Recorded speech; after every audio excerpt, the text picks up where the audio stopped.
Episode 36। पाखी और रेहान। अब आगे। दोपहर का समय था। दिल्ली के सड़कों पे एक वैन तेजी से रोड के ट्रैफिक को क्रॉस करते हुए भागे जा रही थी।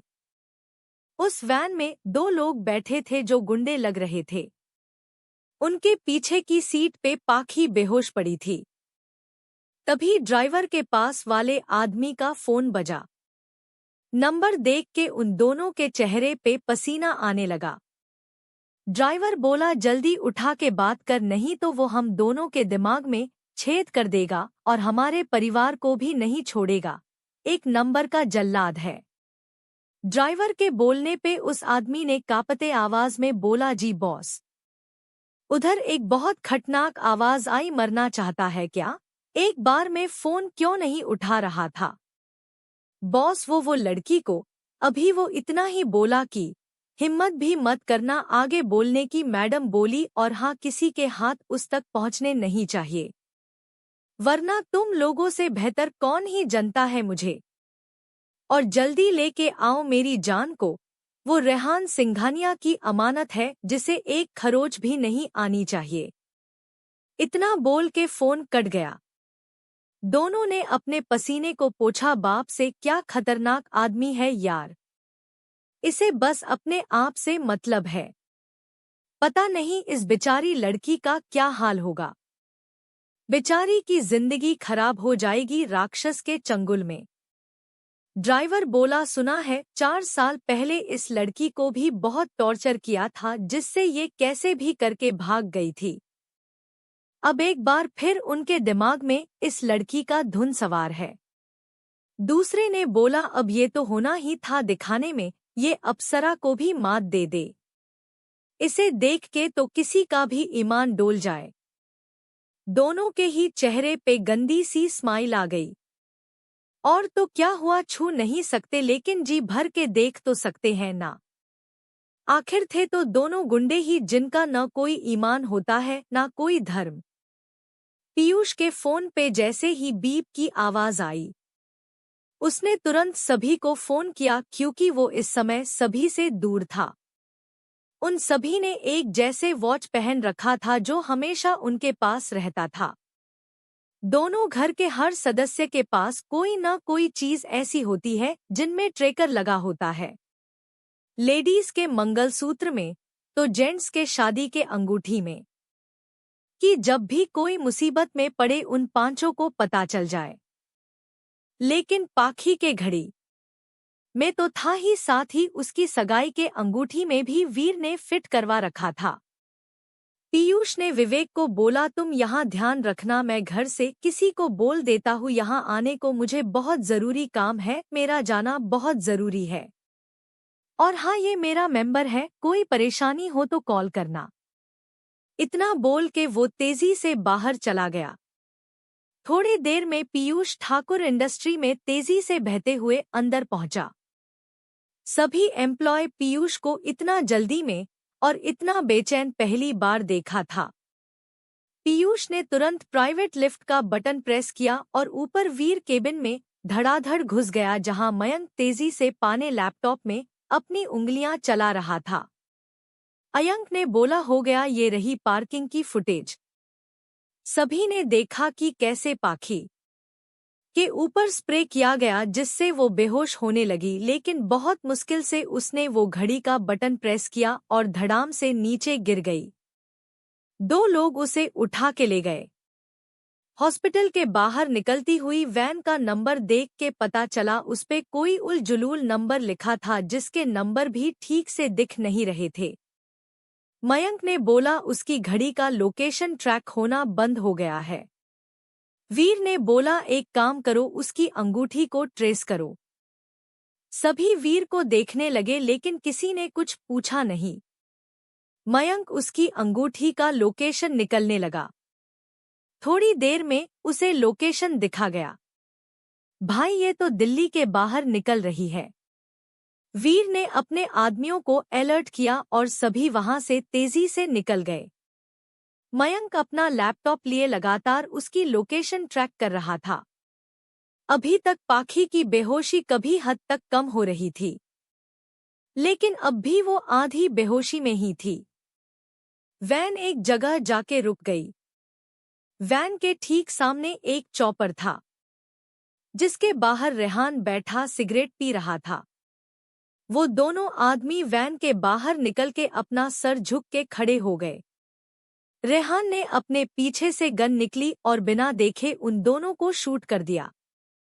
रेहान धीरे धीरे चलता हुआ वैन के पास पहुंचा और पीछे का दरवाजा खोला, जहां पाखी बेहोश पड़ी थी।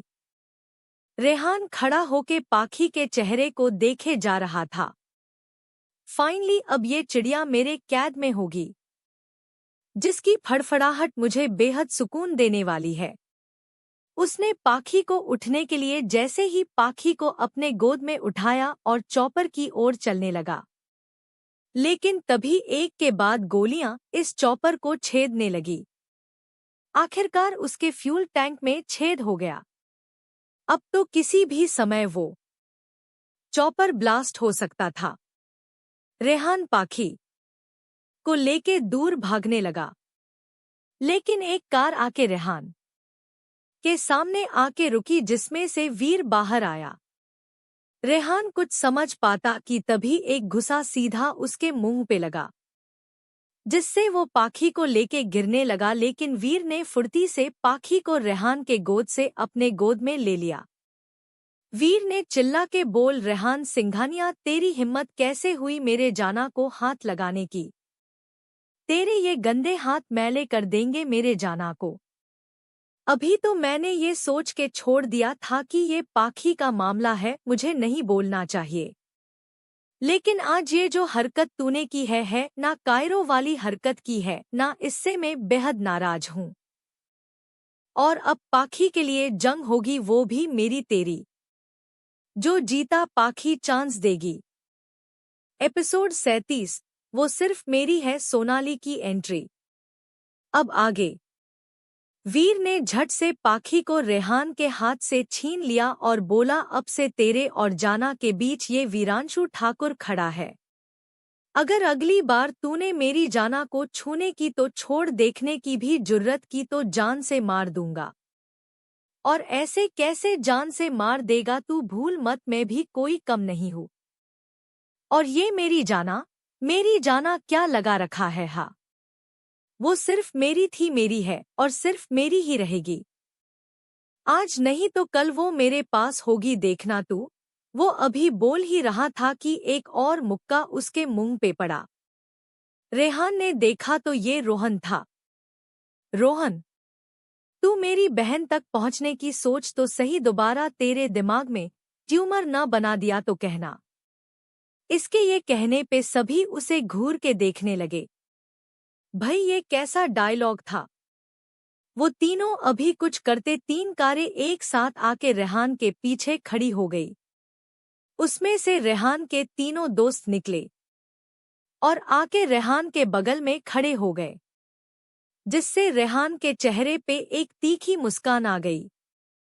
मयंक, तू चाहे जितनी संख्या बढ़ा ले, हम तुझे से 2 कदम आगे ही मिलेंगे, समझा? चल अब निकल यहाँ से। अगली बार मामला इतनी आसानी से नहीं निपटेगा।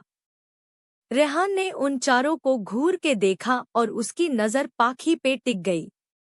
ये देख के वीर पाखी को लेके अपनी कार की ओर बढ़ गया। पीछे पीछे रोहन, पीयूष और मयंक भी चले गए। उधर रेहान के भी दोस्त उसे लेके वहां से निकल गए। उसके तीनों दोस्त भी काम नहीं थे, वो भी बड़े माहिर खिलाड़ी थे। रॉय मेंशन। शाम को नैना को डिस्चार्ज करके घर लाया जा चुका था। अब तक पाखी और उसके भाई नहीं आए थे। सिम्मी जी पाखी को लगातार फोन कर रही थी, लेकिन उसका फोन लगे कहाँ से? पाखी का फोन तो उन गुंडों ने पहले ही तोड़ के फेंक दिया था। थक के उन्होंने मीरा को फोन लगाया तो पता चला कि उसकी बॉस का हम भी कई घंटे से वेट कर रहे हैं, लेकिन वो अभी तक नहीं आई। सब ठीक है ना मैम? तो सिम्मी जी बोली, चिंता मत करो बेटा, मैं पता करती उनके भाइयों से। और फोन रख के बेचैनी से रोहन को फोन करने लगी। रोहन का फोन बजा तो उसने फोन उठाया और बोला, जी मम्मी बोलिए। सिम्मी जी बोली, बेटा पाखी का फोन नहीं लग रहा है। मीरा बोल रही है कि वो कंपनी भी नहीं पहुंची है, देख न बेटा मुझे बहुत चिंता हो रही है।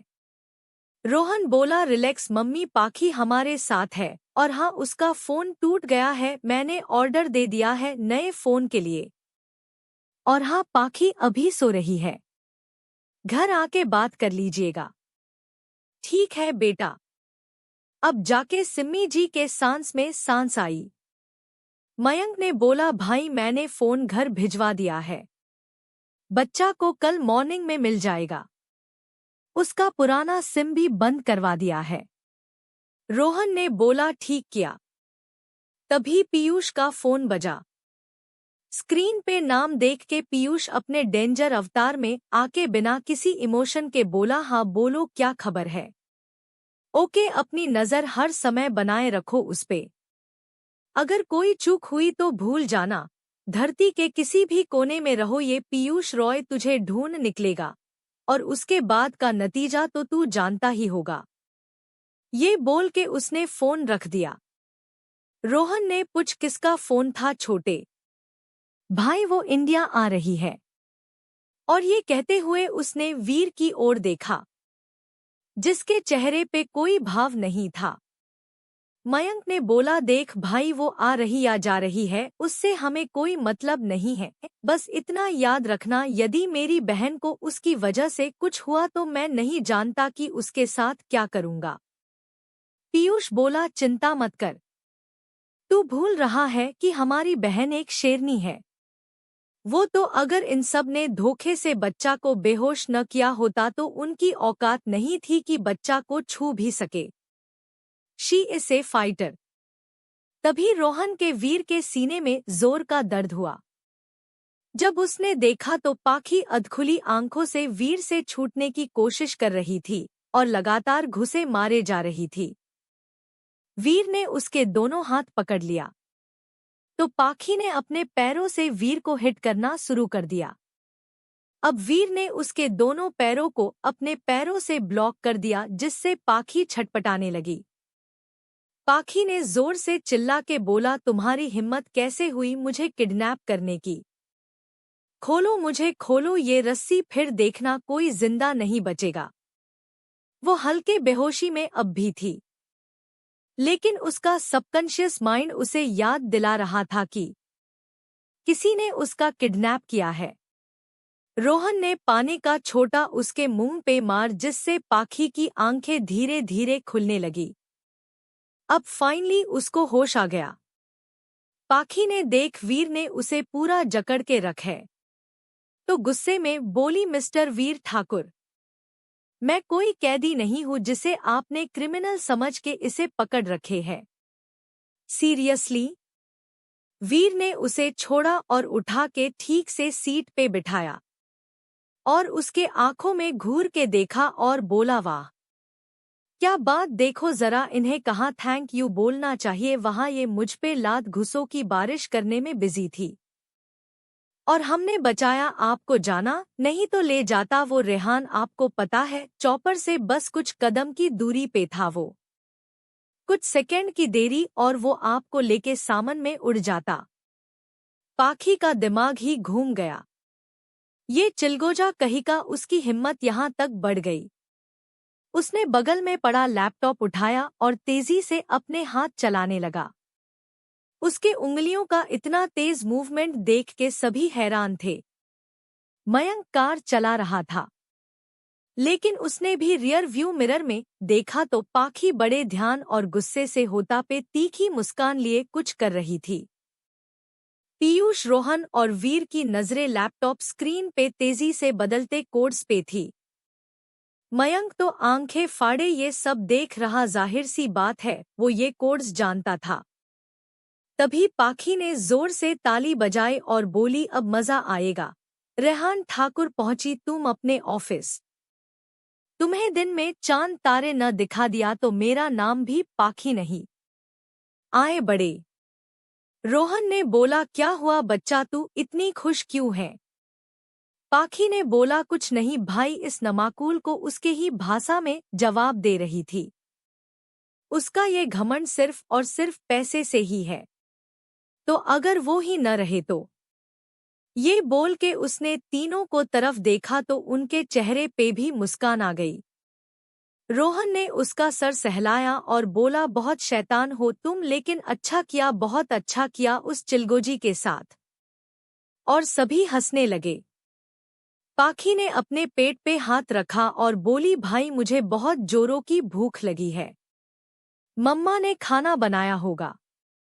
मयंक ने बोला, मैं किसी रेस्टोरेंट में कार रोकता हूँ, वहीं खा लेना कुछ। तो पाखी ने झट से बोला, नहीं भाई, कार घर ही ले लीजिए। माँ के हाथ का खाना कभी नसीब नहीं हुआ। जब से होश संभाला है बाहर का ही खाना खाया है, नहीं तो भूखे पेट रही हूँ। लेकिन अब माँ के हाथों का बना खाना मैं किसी दिन मिस नहीं करना चाहती। उसकी बातें सुन के रोहन ने उसे अपने सीने से लगा लिया। उसके बाल सहला के उसका माथा चूम लिया। माफ कर देना अपने भाइयों को बच्चा, बहुत देर कर दी हमने आपको खोजने में। वीर ने गुस्से से रोहन और पाखी को देख रहा था जो एक दूसरे से चिपके पड़े थे। जब रोहन की नजर उस पे गई तो उसने एक आंख विंक कर दी और बोला, कलकुकदा कहीं का, मेरी बहन है, मेरी बेटी है, ये समझा तो अपना जेलीसी दूर रख समझा। पाखी अब तक सो चुकी थी, क्योंकि दवाई का असर अब भी पाखी के ऊपर था। वीर बहुत सीरियस हो गया था। उसका एक हाथ पाखी के हाथ को पकड़ हुए था। रोहन ने पूछा, क्या बात है भाई, परेशान क्यों हो? वीर ने लंबी सांस ली और बोला, सुना नहीं तूने, वो आ रही है। और उसके आने का मतलब, उसे पाखी के बारे में पता चला तो कहीं मेरी जाना को नुकसान ना पहुंचाए। रोहन ने बड़े एटीट्यूड से बोला, तू न मेरी बहन को फॉर ग्रांटेड ले रहा है समझा। तू फिक्र मत कर। अब उनकी कार रॉय मेंशन के पोर्च में आके खड़ी हुई और मयंक ने उसे अपने गोद में ही लेके बाहर निकाला और घर के अंदर चला गया। सिम्मी जी ने देखा लेकिन कुछ बोली नहीं। मयंक ने उसे सुला के अपने कमरे में जाके फ्रेश हुआ और नीचे आ गया। माँ, आप जल्दी कुछ बना दो खाने को, बच्चा को बहुत भूख लगी थी, वो उठ के सबसे पहले खाना मांगेगी। वो भूखी है इसीलिए जल्दी ही उठेगी। सिम्मी जी ने बोला, हाँ बेटा तुम भी बैठो, मैं काफी देती हूँ। तब तक रोहन और पीयूष भी आ चुके थे। विवेक उनके पास आया और बोले, आप आंटी को कुछ नहीं बताएं, ये समझ आता है, लेकिन मैं भी पक्षी का भाई हूँ, मुझे भी जानने का हक है। आप सब पाखी को किसी मुसीबत से ही बचाने गए थे, है ना? विवेक इस समय बहुत सीरियस भाई लग रहा था, जिसके आंखों में पाखी के लिए सच्ची चिंता थी। रोहन ने उसके गाल पे हाथ रखा और बोला, सच में तू ने बचपन से पाखी का बहुत ध्यान रखा है। हम जानते हैं कि पाखी तुम्हारे लिए नैना से कम नहीं है, बल्कि उससे कहीं ज्यादा है। विवेक ने बोला, जी सर, वो बहन ही नहीं मेरी दोस्त भी है। मैंने तो इसके लिए कुछ भी नहीं किया, लेकिन वो हर समय मेरी ढाल बन के सामने खड़ी रही। वो छोटी थी लेकिन बड़ी बहन होने का फर्ज उसने ज्यादा निभाया है। अब बताइए क्या हुआ है पाखी को? उसकी बातें सुन के तीनों के चेहरे पे मुस्कान आ गई। तभी पीयूष ने उसे सब कुछ बताया, जिससे विवेक को भी गुस्सा आ गया और बोला, सर वो इंसान नहीं है, वो जानवर है। अब पाखी उसकी जिद बन चुकी है, जिसे पाने के लिए वो अपनी जान का भी परवाह नहीं करेगा। कौन है वो जो आने वाली है, जिससे सभी परेशान है? रेहान क्या इतनी आसानी से हार मान जाएगा? पाखी ने ऐसा क्या किया है जिससे वो बहुत खुश हो रही थी? एपिसोड 38, सोनाली एंड पाखी फर्स्ट एनकाउंटर। सोनाली एंड पाखी फर्स्ट एनकाउंटर। अब आगे। सुबह पाखी सो के उठती है और तैयार होके सीधा नैना के रूम में जाती है, जहां उसकी माँ बैठी नैना से बातें कर रही थी। और नैना मैडम थी ही बातूनी, उनकी नॉनस्टॉप बकबक शुरू थी और अपनी हर बात पे सिम्मी जी को हंसा देती थी। उनकी आवाजें बाहर तक आ रही थी। तभी पाखी रूम में आती है, सीधा नैना के गले लग जाती है और पूछती है, कैसी है मेरी झुनझुन। नैना ने मुंह बनाते हुए बोला, हाँ, अब जाके मैडम को फुर्सत मिली है अपनी झुनझुन के बारे में हाल चाल लेने की। सॉरी, कल मैं किसी काम में फंस गई थी और थकान से जाने कब मेरी आंख लग गई और मैं रोहन भाई के गोद में ही सो गई। मुझे तो याद भी नहीं कि मैं अब और कैसे अपने रूम में गई। अच्छा, आज का दिन बस तुम्हारा, आज नो ऑफिस नो वर्क। आज होगा पूरा समय मेरी झल्ली दोस्त का। नैना बहुत खुश हो जाती है, हाय सच्ची, थैंक यू मेरी जान। वैसे तूने अच्छा किया उस सुर्पनाखा और उसकी माँ को यहाँ से निकाल के, वो लोग अजीब प्रजाति के प्राणी लगते थे। उसकी अजीब शब्द रचना सुन के सिम्मी जी जोर जोर से हंसने लगती है और प्यार से उसके गाल खींच लेती है। फिर उसका माथा चूम के पाखी के माथे को चूम के बाहर चली जाती है। तभी मेघा अंदर आते हुए बोली, क्या बात है, दोनों दोस्त कुछ प्लानिंग कर रही है क्या? पाखी ने बोला, हाँ भाभी, और हमारी प्लानिंग अकेले की नहीं है, आप भी शामिल होने वाले हैं। मेघा खुश होके बोली, हाँ हाँ, जरूर जरूर, अगर किसी कांड में मेरा साथ चाहिए तो आई एम ऑलवेज रेडी। उनकी इस बात पाखी और नैना आंखें फाड़ के मेघा को देखने लगते हैं। जब मेघा को कोई रिस्पॉन्स नहीं मिलता तो मुंह बंद करके दोनों को देखने लगती है। क्या हुआ, कांड नहीं करना है क्या? पाखी और नैना दोनों ने साथ में ना में गर्दन हिला दिया। पाखी ने झट से मेघा का हाथ पकड़ के बोली, भाभी सच सच बताना, आप बहुत खुराफाती थी ना? मेघा ने शर्माते हुए कहा, हाँ थोड़ा सा, बस कभी कभी कॉलेज बंक करके प्लेग्राउंड में बैठ के लोगों को खेलते हुए देखती थी और असाइनमेंट पूरा न होने पे एक हफ्ते के लिए सस्पेंड हो जाती थी और घर पे किसी को कुछ पता न चले तो तरीके तरीके के बहाने बनाती थी। लेकिन लास्ट दिन आते आते सभी को पता चल जाता था तो पूरे हफ्ते घर के साफ सफाई की पनिशमेंट मिलती थी। बस दोस्तों के साथ मूवी देखने के लिए रात में घर की बाउंड्री जंप करती थी। कभी कभी चोट भी लग जाया करती थी, लेकिन मैं भी स्मार्ट थी, मजाल था जो घर में किसी को पता चल जाए। वो और कुछ बोलती उससे पहले पाखी ने उनका मुंह बंद कर दिया। बस भाभी, हम समझ गए, आप बस थोड़ा सा ही शरारत करती थी। झुनझुन तो सदमे में मेघा को देख रही थी जो उसे सबसे सीधी लगती थी, लेकिन भाई इनके कारनामे तो माशाअल्लाह। पाखी ने बोला, भाभी नैना को चोट लगी है तो हम लोग बीच पे जाना चाहते हैं, वहां बैठ के सुंदर समुद्र के लहरों को देखना चाहते हैं।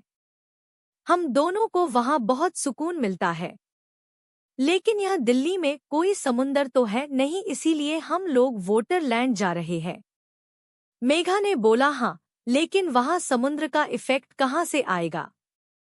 पाखी ने बोला, आप दोनों चलिए तो सही, फिर मैं बताती हूँ कि सब कैसे होगा।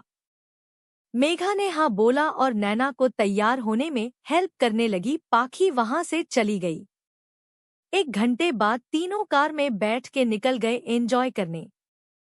करीब 2 घंटे के बाद तीनों की कार एक क्लब हाउस में एक रुकी, जहां एक से एक गेमिंग जोन था जो अब तक का दिल्ली का सबसे बड़ा गेमिंग जोन था। अंदर दूसरे तरफ बच्चों के लिए प्ले एरिया था। पाखी दोनों को लेके विप एंट्री की ओर बढ़ गई। उसे देख के सभी गार्ड और मैनेजर उसे रिस्पेक्ट देने लगे। पाखी ने अंदर आके एक बटन दबाया तो एक लिफ्ट खुल गई जो गावो एरिया की तरफ ले गया। लिफ्ट से बाहर आते ही पाखी ने एक डोर पे अपना फिंगर रखा, जिसे सेन करते ही एक डोर खुल गया। दोनों ने जब अंदर कदम रखा तो दोनों का मुंह खुला का खुला रह गया। अंदर का व्यू देख के कहीं से नहीं लग रहा था कि ये रियल नहीं है, ये एकदम रियल था। वहीं दूर तक फैले इस समुंदर और उनमें उठती गिरती कहते सच में रियल थी। वहीं रेत पे तीनों बैठ गई, कोई किसी से बात नहीं कर रहा था। सभी शांति से बैठे इस समुंदर को देखे जा रहे थे। सब अपनी अपनी सोच में गुम थे। पाखी ने वहां अपने स्टाफ से बोल के कुछ कहने को मंगा लिया था। बाद तीनों ने पानी में खूब खेला और बाहर आके दूसरे कपड़े पहने जो पाखी ने पहले ही अरेंज करवा लिए थे। तीनों आज बहुत खुश थी।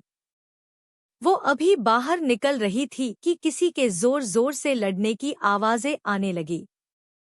पाखी ने मैनेजर को अपने पास बुलाया और पूछा, यह क्या हो रहा है? मैडम, एक लड़की जब से आई है अहमरे है स्टाफ से बड़ी बदतमीजी से बात कर रही है और खुद को गलती पे तब से अपने कपड़े खराब करने के लिए बेमतलब उस बेचारे वेटर को दाते जा रही है। मैडम माफ कर दीजिए, मेरी गलती नहीं थी, फिर भी आप हमें माफ कर दीजिए।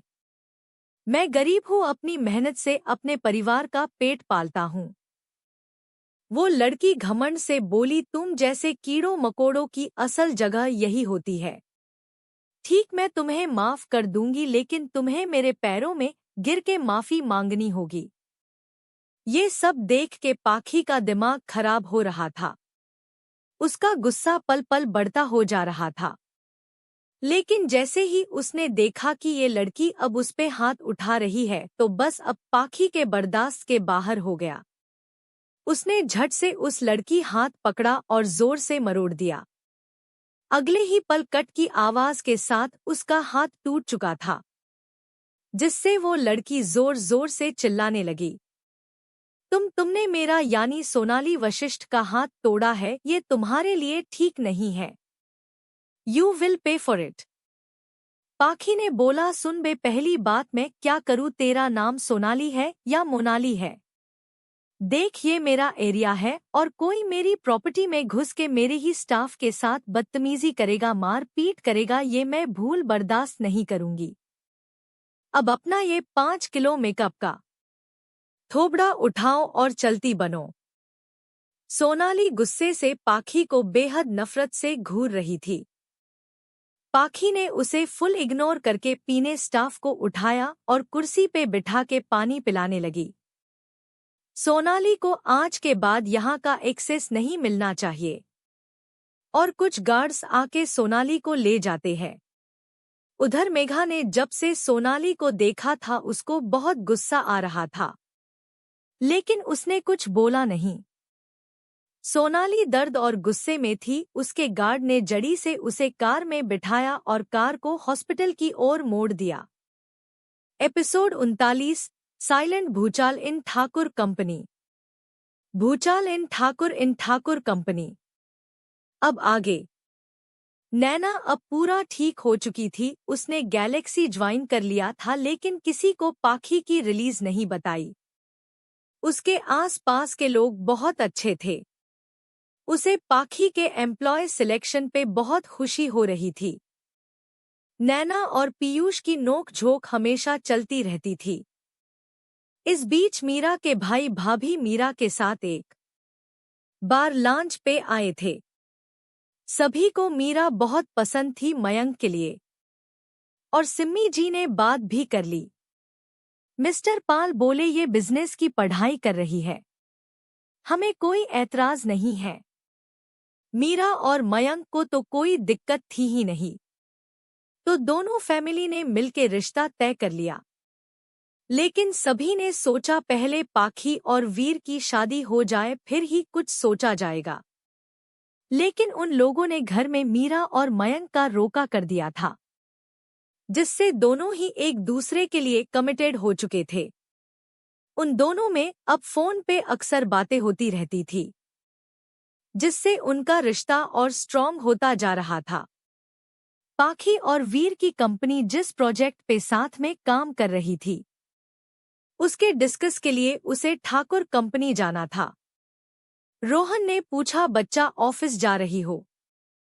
पाखी ने बोला, नहीं भाई, वो ठाकुर कंपनी जा रही हूँ, कुछ टॉपिक पे डिस्कस करना है। रोहन ने बोला, ओ अच्छा, चलो मैं भी वही जा रहा हूँ। पाखी ने ओके बोला और दोनों साथ में बातें करते हुए ठाकुर कारपोरेशन पहुंच गए। दोनों लिफ्ट से ऊपर गए और वीर के केबिन का डोर झटके से खोल दिया। लेकिन सामने का नजारा देख के दोनों के होश उड़ गए। रोहन को विश्वास नहीं हो रहा था कि उसे ऐसा कुछ देखने को मिलेगा। उसने अपने पीछे आ रही पाखी को रोकने की कोशिश की, लेकिन ये क्या, पाखी ने तो सब पहले ही देख लिया था। पाखी ने कुछ रिएक्ट नहीं किया। वो अंदर आई और रोहन के साथ बैठ गई।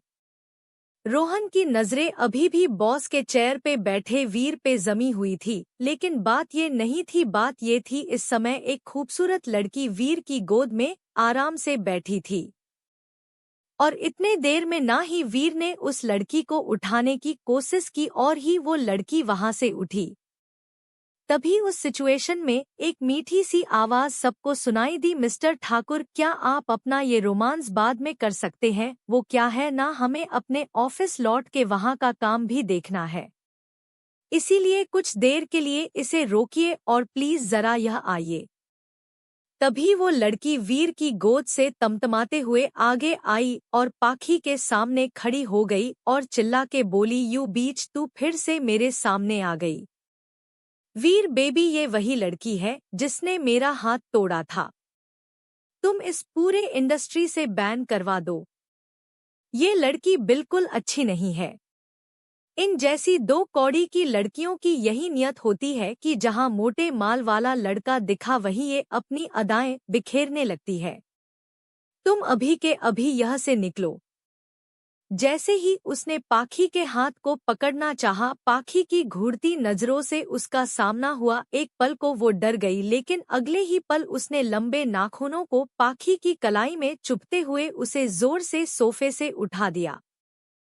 पाखी ने, जो अब तक बहुत शांत थी जब से आई थी, एक शब्द भी न उस लड़की के बारे में बोला और न ही वीर की तरफ एक नजर भी देखा। पाखी को ऐसे खींचे जाने पे रोहन का गुस्सा आउट ऑफ कंट्रोल हो गया। उसने झटके में सोनल का हाथ पाखी की कलाई से छुड़ा लिया और देख तो पाखी की कलाई लाल हो गई थी और नाखून चुभने की वजह से वहां से खून भी निकल रहा था। सोनाली ने चिल्ला के बोला, रोहन, तुम मेरे दोस्त हो न तो तुम मेरे होगे, न कि इस कैरेक्टरलेस लड़की के साथ।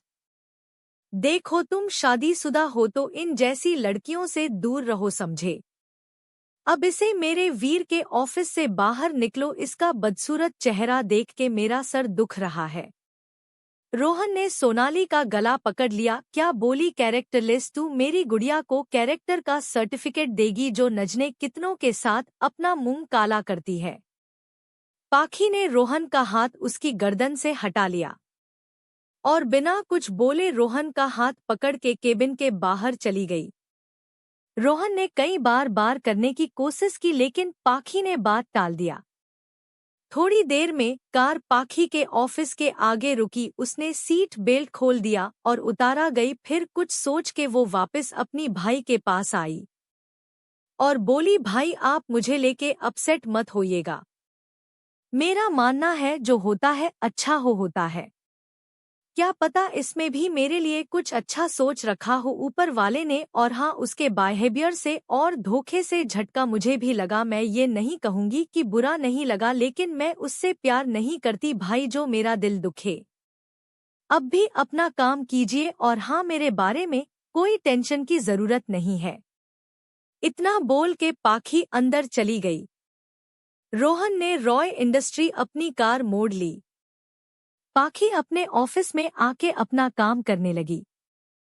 जिस प्रोजेक्ट के डिस्कशन के लिए वो वीर के पास गई थी, उस पे उसने अकेले काम करना शुरू कर दिया और जो भी इस प्रोजेक्ट में इन्वॉल्व थे उनसे भी राय लेके काम को आगे बढ़ाया।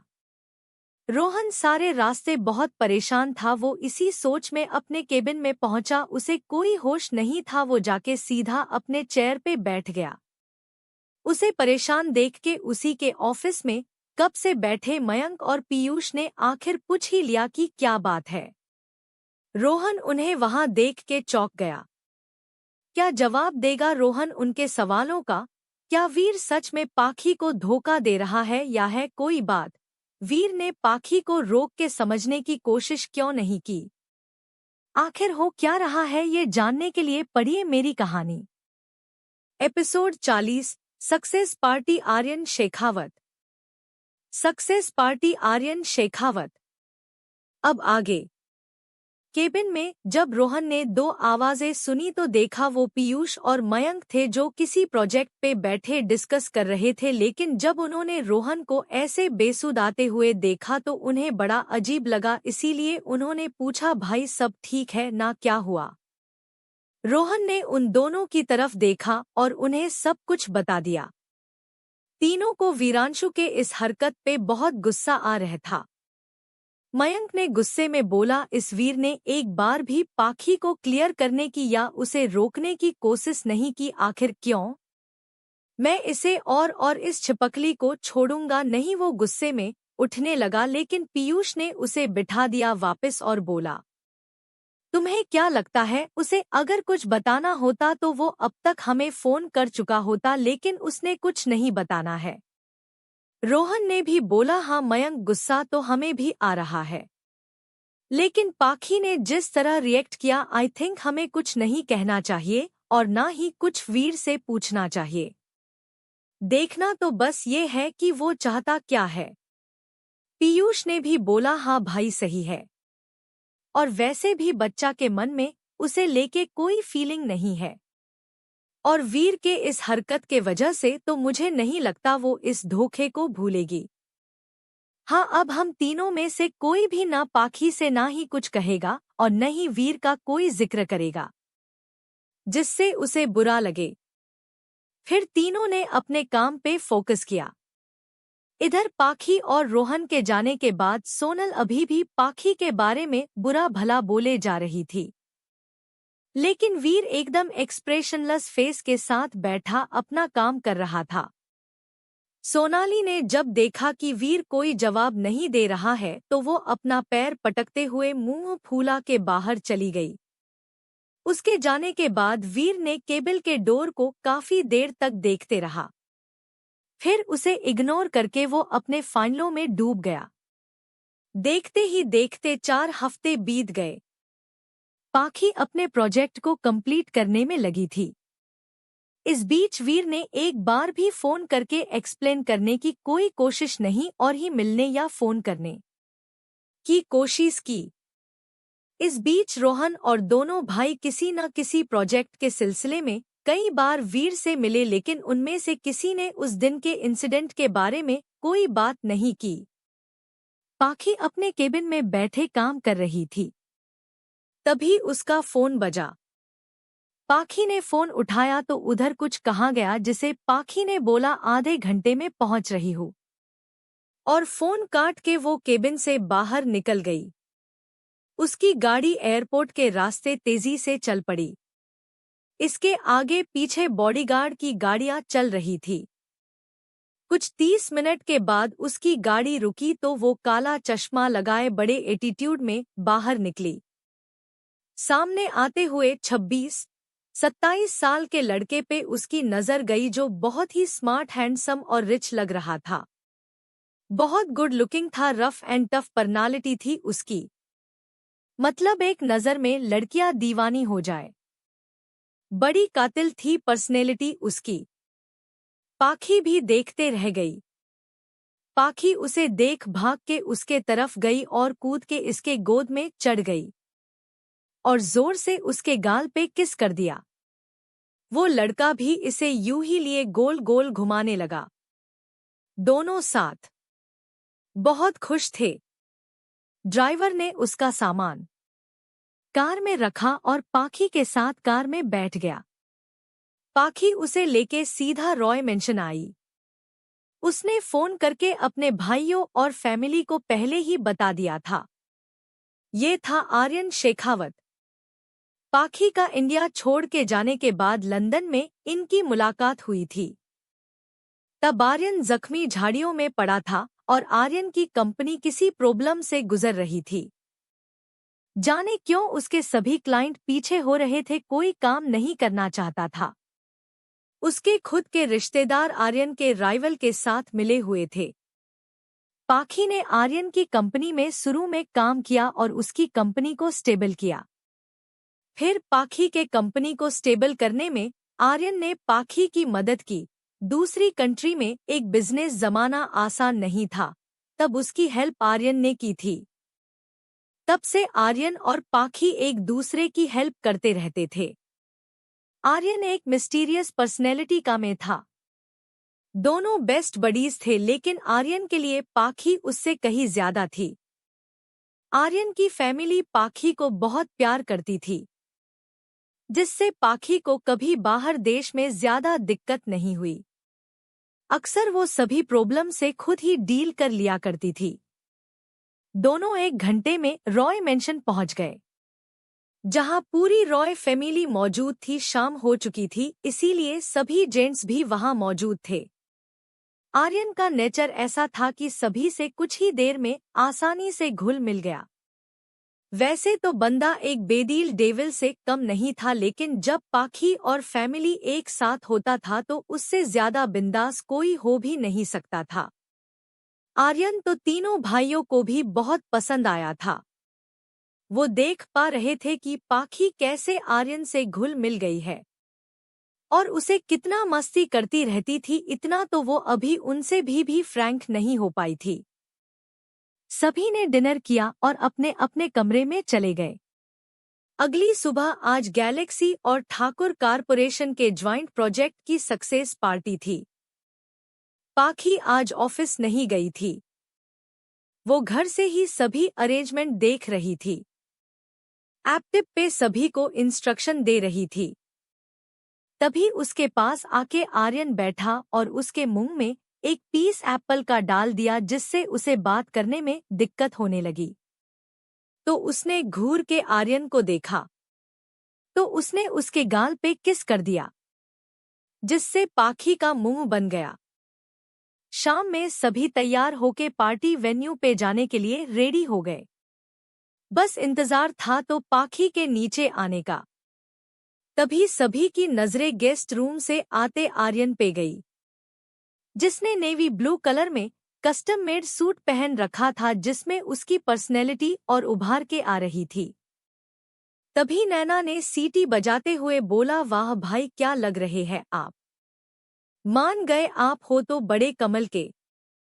तभी पीयूष को बहुत गुस्सा आया और उसने नैना को पीछे खींच लिया और बोला, मुंह बंद करो अपना, चुप नहीं बैठ सकती। और ये क्या है, सीटी कौन मारता है यार। मैंने ने उंगली दिखाते हुए बोली, मैं मारती हूँ सीटी, आपको कोई प्रॉब्लम है। खुद तो बंदर जैसे दिख रहे हो, लेकिन जो अच्छा दिख रहा है इंसान उसकी तारीफ तो कर ही सकता है ना। लेकिन नहीं, आपको तो बर्दाश्त ही नहीं होती मेरी खुशी। फिर जोर से उसके पैर पे मारती है और बाल झटक के सिम्मी जी के पास जाके खड़ी हो जाती है। उसका फूला हुआ मुंह देख के पीयूष के हाथों पे मुस्कान आ गई। मयंक और रोहन ये सब देख रहे थे और उन्होंने अपने आंखों से कुछ इशारा किया और दोनों मुस्कुरा दिए। आर्यन की नजरें लगातार सीढ़ियों की तरफ ही देख रही थी। तभी पाखी के रूम का डोर खुला और पाखी नेवी ब्लू कलर में सिंपल और एलिगेंट घटने से नीचे ड्रेस पहन के आई। उसने सिंपल सा डिमांड का यूनिक सा नेकलेस पहना था। हाथों में घड़ी और पर्स पकड़े दूसरे हाथ से फोन पे बात करते हुए सीढ़ियों ने नीचे आने लगी। उसने फोन काट दिया और गुस्से में बड़बड़ाते हुए बोली, कसम से इस आदमी से मुझे आज इतना गुस्सा आ रहा है कि क्या ही बताओ। प्रोजेक्ट हम दोनों का था, लेकिन जनाब का पिछले 1 महीने से प्रोजेक्ट के प्रोग्रेस के बारे में जानने की कोई कोशिश नहीं की और आज प्रोजेक्ट कंप्लीट होने पे जो पार्टी दी गई थी उस पे भी इस इंसान ने न कोई जानकारी ली और न ही कोई हेल्प की। समझ नहीं आता दिमाग है या उसके जगह भूसा भरा है। प्रोजेक्ट हम दोनों का था, लेकिन जनाब का पिछले 1 महीने से प्रोजेक्ट के प्रोग्रेस के बारे में जानने की कोई कोशिश नहीं की और आज प्रोजेक्ट कंप्लीट होने पे जो पार्टी दी गई थी उस पे भी इस इंसान ने न कोई जानकारी ली और न ही कोई हेल्प की। समझ नहीं आता दिमाग है या उसके जगह भूसा भरा है। क्या हुआ किट्टी? ये सुनते ही उसने देखा तो आर्यन खड़े खड़े दांत दिखा रहा है।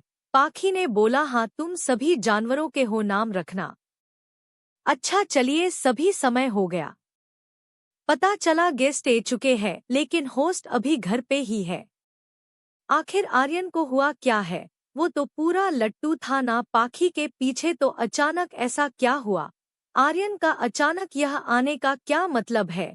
क्या रेहान शांत हो चुका है? याने वाला है नई प्लानिंग के साथ। जानने के लिए पढ़िए कहानी का अगला भाग।